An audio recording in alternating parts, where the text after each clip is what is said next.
കുറച്ച് പൗഡർ എടുക്കാനുണ്ടോ? എങ്കിൽ ഏറ്റവും അത്യാവശ്യമായിട്ട് വേണ്ട നമ്മുടെ പെയിൻറ്റില്ലേ, അത് നമുക്കൊന്ന് ഉണ്ടാക്കിയാലോ? ഇത് ഏറ്റവും കൂടുതൽ എനിക്ക് ഉപകാരപ്പെട്ടത് ഒരു 5-6 വർഷം പിന്നിലേക്ക് വേണം. അതായത് 2020 ആ ഗ്യാപ്പിലൊക്കെ കോവിഡിൻ്റെ സമയമില്ലേ, അപ്പോൾ പലതരം പെയിൻറ്റും ഇല്ല, പെയിൻറ്റ് ഉള്ളതൊക്കെയാണെങ്കിൽ തീർന്നും തുടങ്ങി, പിന്നെ കടകളൊന്നുമില്ല. അപ്പോൾ വീട്ടിൽ തന്നെ ഉണ്ടാക്കാനായിട്ട് ഞാൻ നോക്കിക്കഴിഞ്ഞപ്പോൾ കണ്ടുപിടിച്ചൊരു ഐഡിയ ആട്ടോ ഇത്. അന്ന് ഞാൻ കുറേ ഇങ്ങനെ പല പല കളർ മിക്സ് ചെയ്ത് കുറേ പെയിൻറ്റ് ഉണ്ടാക്കി. അപ്പോൾ ഇന്ന് ഞാൻ നിങ്ങൾക്ക് കാണിച്ചു തരാം കേട്ടോ ഉണ്ടാക്കാൻ. പൗഡറിലേക്ക് കുറച്ച് പശയും കുറച്ച് വെള്ളവും കൂടെ ഒഴിച്ചിട്ട് നല്ല ഈ കൺസിസ്റ്റൻസി ആവുന്നവരെ ഇതാക്കുക. എന്നിട്ട് നിങ്ങൾക്ക് ഇഷ്ടമുള്ള പാത്രത്തിലേക്ക്, ഞാൻ ഇവിടെ 3 അടപ്പാട്ടോ എടുത്തേ. ഇനി നമുക്ക് കളർ മിക്സ് ചെയ്യാം. ഞാൻ ആദ്യം ചെയ്ത് നോക്കിയത് ലിപ്സ്റ്റിക് ആട്ടോ. ഇത് വർക്കിംഗ് ആണോ എന്ന് ചെക്ക് ചെയ്ത് നോക്കിയതാണ്, പക്ഷെ ഇത് വർക്കിംഗ് അല്ല കേട്ടോ. ആദ്യം ഞാൻ ഇങ്ങനത്തെ ലിപ്സ്റ്റിക് ഉപയോഗിച്ചിട്ട് ചെയ്ത് നോക്കി, പക്ഷെ തരി വരുന്നുണ്ട്, കളറും പിടിക്കുന്നില്ല. അപ്പം ഞാൻ ലിക്വിഡ് ലിപ്സ്റ്റിക് വെച്ച് ചെയ്യാൻ നോക്കിയിട്ടും ശരിയായില്ല കേട്ടോ. അപ്പം ലിപ്സ്റ്റിക്ക് നിങ്ങൾ എടുക്കണ്ട, നമുക്കിനി വേറെ വഴി എടുക്കാം.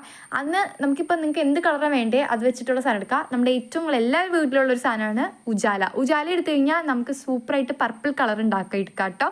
കുറച്ച് ലൈറ്റായിട്ട് ഉപയോഗിച്ചാൽ ലാവൻഡർ കളർ എടുക്കാം. പിന്നെ കാപ്പിപ്പൊടി, പക്ഷെ കാപ്പിപ്പൊടി ഇട്ടപ്പോഴും തരിതരിയായിട്ട് കിടക്കുന്നുണ്ടായിരുന്നു കേട്ടോ. പിന്നെ കുറച്ച് കഴിയുമ്പോൾ കാപ്പി മേളിൽ വെള്ളം അടിഞ്ഞു കൂടുന്നുണ്ട്. പിന്നെ എല്ലാവരുടെ കയ്യിലുള്ള സ്കെച്ചില്ലേ അതെടുക്കാം. ഞാനിവിടെ ഓറഞ്ച് കളറായിട്ട് എടുത്തേ.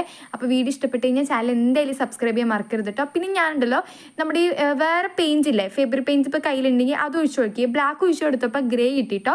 അപ്പോൾ നിങ്ങൾ പശ കൂടുതലായിട്ട് ഒഴിക്കണം, എന്നാലേ നല്ല കൺസിസ്റ്റൻസിയിൽ വരുള്ളൂ. പിന്നെ എൻ്റെ പെയിൻറ്റ് ബ്രഷ് ഇച്ചിരി വെള്ളം മുക്കി എടുത്തുകൊണ്ട് അതിൽ ഇച്ചിരി കൂടെ വെള്ളം പോലെ വന്നു കേട്ടോ. അപ്പോൾ വീഡിയോ ഇഷ്ടപ്പെട്ട് കഴിഞ്ഞാൽ എന്തായാലും ലൈക്ക് ചെയ്യുക, സബ്സ്ക്രൈബ് ചെയ്യുക. അപ്പോൾ ഇത്രയുള്ള എന്തൊക്കെ വീഡിയോസാണ് വേണ്ടതെന്ന് വെച്ചാൽ നിങ്ങൾ കമൻറ്റിലൂടെ അറിയിക്കുക. താങ്ക്